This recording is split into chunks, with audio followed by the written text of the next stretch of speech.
So today we're going to talk about signals to drive customer health and value. So show of hands, how many people have a health, multidimensional health setup that they love and is working amazing?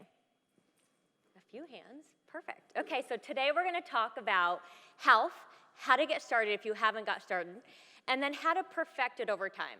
So when I was thinking about health, I think about, let me start about who I am first of all. Emilee Marchesiello, I'm the Director of Customer Success at ProctorU, or now known as Measure Learning. Who is Measure Learning? So you can see these beautiful logos on the right-hand side. ProctorU, we merged with a Canadian company called Yardstick and also Scantron. So think about the ACT or SAT that you took in high school, the little bubble things. So we do online proctoring. So if you've been to school recently, or you've taken any class that needs academic integrity, ProctorU is probably somebody that you've used along the way. So we have professional testing and we have higher ed in our market. I am in charge of customer success for higher ed, which is all schools and institutions, and in North America. So that sector is about $30 million worth of revenue, and we have about 17 customer success, we call them specialists, managers, the whole team together.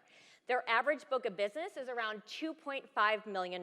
Just to kind of give you a little of who we are. So when we were thinking about health, I was thinking, how do we make this fun? And I don't know, show of hands, who likes to cook or who likes to eat in this room? Probably a lot of people. So I married a chef because I love all things food, and we actually met in South Florida. So we were thinking about, when you think about health, you think about you've got some cravings to begin with. Then once you have those cravings, how do you research? So you got to do some recipe research if you want to become a chef.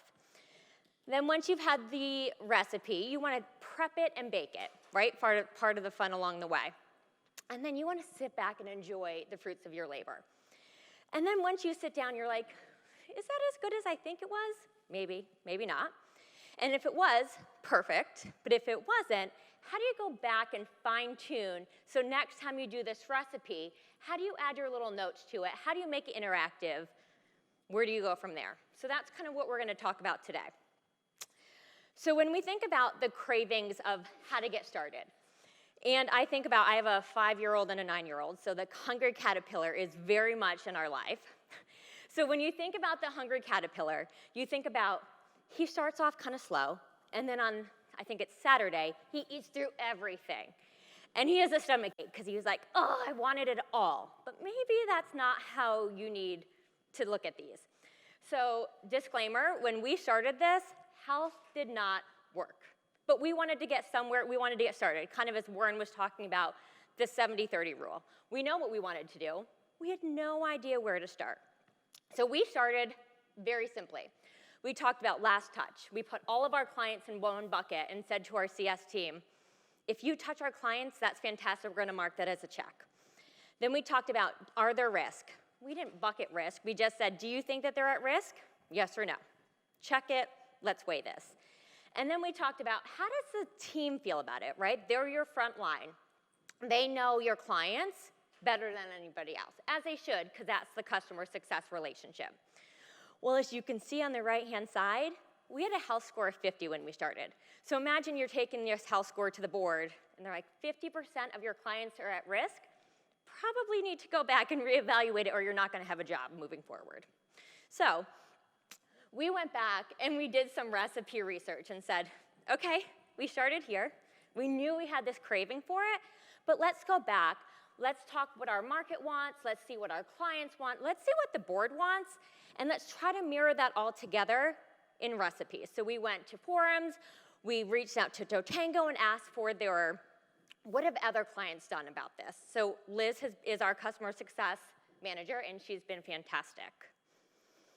So then we said, okay, let's take it back. What's most important? What do we really care about when we look at our book of business? And then we thought about, are all clients created equal? So then we said, okay, in our 387 client base, which before Totango, we didn't necessarily maybe even know who were clients based on some of this information. Disclaimer, don't tell anybody that. So we looked at our book of business and said, of this base mark, we'll say 400, how many are in tier 1, 2, and 3? We thought that was simple, break it into tier 3. So then we looked at their revenue and said, okay, anybody under 50K, still important, we need those to keep the wheels on the bus. And then our tier 2 is anybody from 50K to 199, important. And then our top tier clients, tier 1, is anybody over 200,000. So we looked at that and said, is everybody created equal in those tiers? Or when I'm gonna look at multidimensional health, do I need to weight things differently within those tiers? So we got our tiers, check, 1, 2, 3, super simple, keep it easy. Then we wanted to see, okay, the dimensions within that. How do we make up to 100%? So then we looked at the different categories that we wanted to see what was important. And then we wanted to look at the metrics, or KPIs, or what we call in our company. So then we said, okay, we know what we want, we have the cravings, we've done some homework, now let's bake it. Let's sit back and say, okay, in our tier 1, because that's who we wanted to focus on first, is work. We've got work at 20% of our 100%.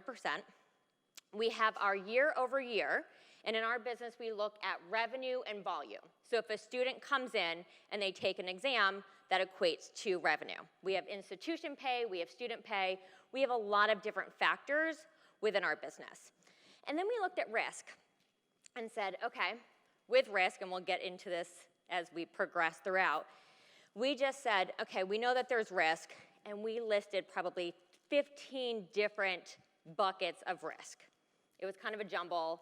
You could have more than one risk. You could be price and packaging, you could be customer friction, you could have operational concerns, you could have nobody wanting to chat with us. And then we went into feedback and said, end user feedback is really important to us. So with the help of Totango, we looked at our NPS, we looked at CSAT, and then also important to us is our customer satisfaction for students. So prior to Totango, our marketing team did the best they could with our NPS. They sent it out one time a year, and it took them probably 3 to 4, maybe 6 weeks to digest all that information. And then they gave it to us in these Excel spreadsheets and said, good luck. Hope you can figure out how to digest this information, how to take it, and how to make it meaningful to what we need as customer success. So when I look at work dimension, we said, okay, is it important for us as a CS team to see when was the last time that we had engaging interaction with our clients? Not just an email saying, hey, thanks for your exam being entered into the system. The great thing about Totango is I'm not a micromanager. I say, go for it, take it, run with it. And in Totango, I can see the emails that my team is sending out and then being able to tailor information or coach teams based on that. And then looking at how the CS team feels. So are they saying that no news is good news? Sometimes in higher education, that's fantastic because deans, instructors, they don't want to talk to us. They've got so many other things going on, especially post-pandemic, with everything going virtual, that they are overwhelmed. So then we looked and said, let's do the 50-50 split, see how it goes. Again, we're not really sure, but that's the great thing is that it's ever changing. Let's see how our health score goes based on what our educated guess would be. Then we looked over year dimensions and said, correlation between revenue and volume. Well, I don't know about you, but in our business, we grew 300% during the pandemic. Everything shut down, everything went online, which then everything flooded to measure learning because that was the only option if you wanted to continue with education.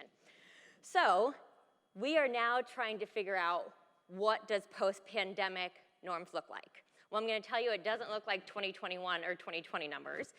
So when we looked at the volume and revenue, all of our customers looked like they were in the red. Well, then we had to kind of take a step back and say, is that really the truth? Yes, they're down in revenue and volume and declining, but are we coming back to post-pandemic 2019 numbers, or are we really in trouble here? So we've done a lot of digging into that, but thought right now, let's do the 50-50 split for revenue and volume. And then we looked at our risk and said, do they have a risk? Yes or no? Let's weight that as 20%. And then went into customer friction, which could be anything that is ops related. It could be no touch. It could mean that students just don't like our service.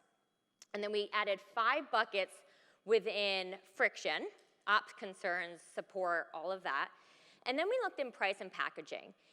And this is really interesting. So prior to pandemic, we thought, of course, as every business does, that they are the best and brightest out there and that everybody wants to use our service. So we are known in the industry to be top tier and most expensive. So as you can imagine, as budgets are shifting, as industry's changing, we need to kind of flip of what's important to our buyers versus what was important to Measure Learning. And we realized they were on complete different spectrums of what we felt was important was top academic integrity, and the buyers just want something to prevent academic integrity, but also want really good student satisfaction. Well, our product was a little clunky, so we've had to kind of flip, reinvent ourselves, and really come to terms with how do we move forward in this. So we wanted to look at price and packaging. How do we reinvent? Do we need to do a price per exam model? Do we need to go to a site license? Because if you're going to any financial officer, they want predictable budgets. Well, ours, anybody could come in and use the system. Students could come, institutions could come, departments could come, and it was kind of a free-for-all. So you can imagine, as we're sending out monthly invoices, there's no predictability. So we've had to kind of look and see, can we change to a site license of, you know what you're getting, it's an all-for-one, come in as you use it. And then we also wanted to look at feedback. So this has been kind of interesting to us is we used to be East and West, and then back in January, we merged into all of North America. So as you can imagine, you've got different managers, different directors, different ways of thinking. The West did things very differently than the East. So in January, we had to merge and say, we need to get everybody on the same page. There's different parts of the country that feel very different about proctors and proctoring and student experience. So we said, let's go back and run NPS. So what we do for NPS is we are based by semesters. So we did spring semester, fall semester, and at the end, after finals, let's send out to see how people really thought about our industry. Because we've got a lot of interim, we've got a lot of faculty, we have a lot of staff. There's a lot of turnover in higher education. And then we also said, let's look at CSAT. So we send CSAT out after midterms, because at that point, we can see how we are doing. If there's anything that we need to change, we can hopefully fix that before the finals experience to make sure that our revenue is where we want it to be. And then we also looked at student satisfaction. What we've learned is that the students, while they are not signing the checks, they are very instrumental in what proctoring vendors, or if they use proctoring in general. So we said, students are high. Let's weight that higher than our NPS and CSAT and see how it goes. And it's funny in proctoring is that at the end of each session, we ask 2 questions. Rate your satisfaction with your proctor and rate your satisfaction with ProctorU. Well, interesting, the proctor satisfaction is always above 90. ProctorU satisfaction, not so much, because nobody wants to use us. So what we did after we put all this together, after lots of debates, lots of questions, thinking what the board wants versus what we feel is important since we're the end user, is we said, let's take a breath. It's been a lot of work to get to where we are. And sometimes I feel like in a fast-paced environment, you never sit back to take a breath and look at the hard work that you've come. You're always thinking, what's next, what's the best? And you don't sometimes think about where you started. So we sat back in a team and enjoyed it for a few weeks. And then we said, okay, we're done waiting. We're a very impatient group. We like fast-moving, fast-paced. So we said, okay, let's evaluate, did what we put in place, we're not really sure, we think this is what it is, did it work? So if you remember that 50, probably not fantastic, we went to a 68. So work in progress. Still not fantastic, but we know this isn't going to happen overnight. We didn't have a customer success tool before August of last year. So prior to Totango, we had Excel sheets, we had different versions, we had Tableau, we had our homegrown.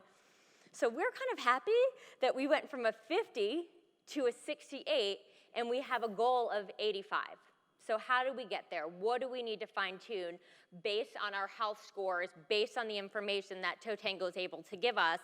How do we then pick that information and go after one of our health scores? So we've done that. And then what we were saying, number one, is NPS. Because if people don't like us, there's a lot of competition in our market now, post-pandemic. So when we sent out our NPS last fall, you can see we were a 3. We thought that was actually pretty good, because when we first sent it out, when we first got Totango, we sent it out to everybody that had an email in the system. Well, probably wasn't the best, because we got a lot of, did you send this to my client? Please don't send that out to everybody. So what we've learned is to segment our market, and we have 2 different types of clients in our industry. We have our centralized, which is our one point of contact, whether it be the dean, provost, department chairs, and then we have decentralized institution, which is we have a hunting license, anybody in the institution can use us, and we don't have a lot of visibility. I think we have, 48,000 end users that sometimes we don't even have any contact with. So we said, okay, let's look at this promoters, detractive, passive. And you can see, which makes sense, what we know is that our centralized was higher. Well, that makes sense, because if I have Aaron as my point of contact, I'm having all my communication with Aaron. He's then dispersing information throughout the institution. And then we had our decentralized, which was a -3, which we kind of knew, but stings when you see those numbers. So we went back and said, how do we fix this? How do we look at our market segment? And with Totango, with our custom metrics, we were able to then put our midterms and final dates in the system. So then we could segment out when I was contacting Cuyahoga versus Miami-Dade based on open enrollment versus online institutions, and really targeting our message to them of what's important when they need it. How many emails do we all get? And you're like, click, delete, not reading that because it doesn't pertain to me at this moment. Versus if you were to get it maybe 2 weeks before your midterms, you're like, thanks for the reminder, I need to send this out to my students to make sure that I'm not getting flooded with all these complaints post-midterm. Well, if you look at those scores, 3 to a 29, we were jumping for joy, we shouted it from the rooftops, we sent this to our board, and we were so happy that the hard work that the team has put in has paid off. It's not fantastic, but in a 29, in a proctoring, we were taking that as a win.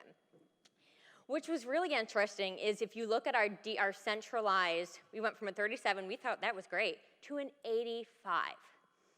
So what we also did is when we were looking at our communication that we were sending out emails that were not pretty before. With the help of the campaigns in Totango, it was eye-catching to them. They wanted to click on the embedded links. They wanted to look at the information we were providing to them. And then you look at our decentralized, it went from a -3 to a 21. And that, again, was based on the type of communications we were sending out, because we knew that they didn't have a point of contact. So we needed to give them a little bit more information, maybe some syllabus language, because they were in it on their own with nobody to lead them in there. So we were really excited about these results. So what we have done along the way, because obviously we are all striving for perfection and want the next, is when you think about this, what do you need? What qualities do you need? And we were saying, be fearless. Sometimes you don't know where to start, but as Warren is saying, have that 70%, that's good enough to get you started to then take it to the next. So then we were evaluating. And then it said, okay, we know that we have risk because we're at that 68. So let's say 40% of our business, 30% of our business is still at risk. Probably not fantastic when we have goals of 100% retention of our logos, 90% of volume retention, and then we want to grow 15 to 20%. So how do you do that? How do you dig in? How do you take it to the next level now that we've set all these foundations into the next? So we said, let's look at our risk and think about price and packaging and customer friction, and those 10 or 15 that we had under those, let's break it down into 5, because then we looked at operational friction, support, customer success, ease of use. User experience is key. Everybody is so now in this environment that we live in, everybody wants it at their fingertips and they want it to work right away. So how do you make the user experience better? So we were collecting all that feedback from the NPS, from the CSAT, from the comment section, and putting those into the customer friction package. And then we were looking at price and packaging. Like we were talking about, with cost being a concern, we've had some downsizing in our industry just because we grew, we've boomed. How do you look and protect your book of business? So then we put it into those buckets and said, okay, let's rate this, let's look at this, let's take it to the board. When we're doing our 2023 or 2024 long-time planning, let's take this and say, if we don't fix what we have now, we are not going to be here in a few years. And that's really powerful because without Totango, we just kind of had assumptions. We didn't necessarily know. We had the intuition, but as your board, they want concrete data. They want graphs. They want information at their fingertips. So then what have we learned along the way? What lessons and skills do you need to be fearless when you're talking about health and you're looking at your overall book of business? You need to have reliable communication. So if you think about the communications and the sequences that you're sending out to your clients, are they meaningful? Can you fine-tune them? Are you giving them too much information, or are you overwhelming them, or maybe not enough? What is that right amount of looking at your click rate, looking at your engagement in your Totango data? That has been really important to us, too, is because when we looked at our communication, we had a lot of drop rates. We're like, why? Are we going into their spam? Well, what we learned is we had ProctorU emails, we had Measure Learning emails. Some of them were being blocked by firewalls. So then what we went back and we went to those institutions and saying, are you getting these emails? Can we talk to your IT department to see how do we get this whitelisted so then the end users are getting the communication that's important to them? And that we've spent a really hard time and a long time crafting these messages. And then really observing what's happening, taking that step back. And when you're thinking about the food theme is, when you're the host, are you being the best host that you can be? Are you prepping? Are you getting all of the fine details of, are the table settings perfect? Does it match with the theme that I'm going for? And then you need that creativity. So if you're thinking about, everybody thinks that they're a chef now, right? Everybody wants to try something new and something different. But what sets you apart in your customer success team? What sets you apart in your market, in your industry, from your competitors? What makes you different, and how do you stand out and above? Because everybody is always looking for the next and best. And you have, I think, 2 minutes to catch people's attention before they move on. And then we looked at intuition. Know your market. Do research. Is things going to be spoiled before it gets better? So in the news recently, there's been an Ohio state ruling that online proctoring was bad, invasion of privacy. So what we had to say is, this isn't good for our business. How do we get out? How do we get in front of this? Because we know if we don't, what the implications will be for our brand and for the market after this. So just knowing, is it a gut check? Does it sound right? Does it pass the sniff test for you when you're thinking about health in your book of business? And then being able to be flexible and adaptable. In this day and age, is you get this perfect plan of what you think your dinner party is going to be, right? And then, of course, something inevitably happens, and you have to be able to pivot. So what we were talking about before I went with the food theme is we had a meme of the pivot as if you see Friends when they were moving that sofa and they were trying to pivot around that. Well, think about it. If you have a big sofa, it's not going to be able to move. So how do you adapt and be agile in the industry that you're in?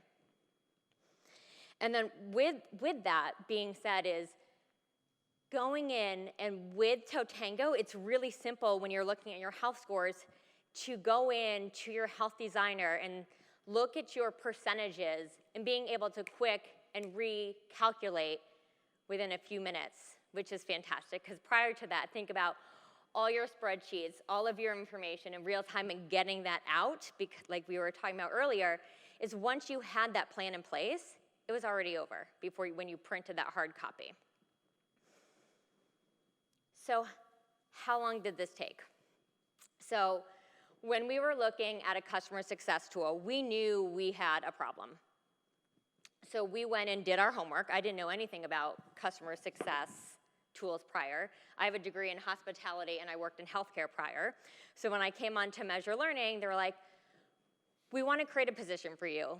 Let's do the hot, fresh word is customer success. So I was the first customer success manager for Measure Learning. I came on board, and then the pandemic hit. So I didn't even do anything customer success related. I was thrown into the wolves. I knew nothing about proctoring. I am not tech savvy. And they're like, good luck, and make this so it doesn't crash. So taking a step back and said, customer success, when I took over the East, when I first started, it was a hot mess. So then put some things into place. Then when we were looking at a customer success tool, Aaron was our sales guy, and he did a fantastic job, and I was sold, and I was bought into it, and I was eating all the hungry caterpillar. And then the joke around Measure Learning is, don't take Totango. If you want anything, and you want to be successful, Totango will get you there. So when we started in August 2021, we began with our implementation. And we went with this simple health, like we were talking about earlier. And then when multidimensional health came out, we're like, let's start this. We have no idea what we're doing. We did lots of slides, lots of presentations, and then building that recipe to success.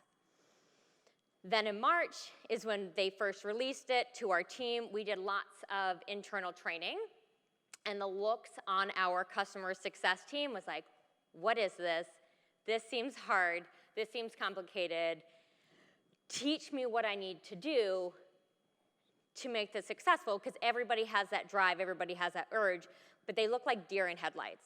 And I will say, when we first rolled out multidimensional health too, I had no idea what we were doing, but we're like, let's see how it goes. And then in April and June, we did our trial run. We looked at kind of like our bake, our evaluate. We put it into place.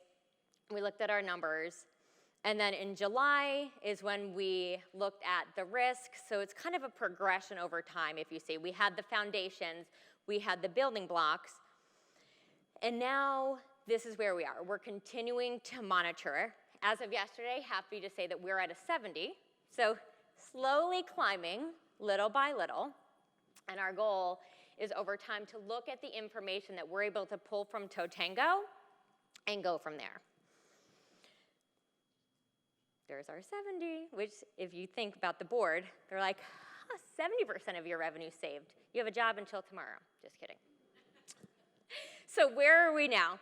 So what we wanted to look at when we were looking at price and packaging, we were talking about our year over year, is year over year revenue, year over year volume is important. It's It's important to us. That's how we get paid. That's how my team is motivated, because they're motivated by money and success and the appreciation. So what we used to do is when we were looking at volume for institutions, we really don't know if someone's going to test with us. We have this kind of hunting license.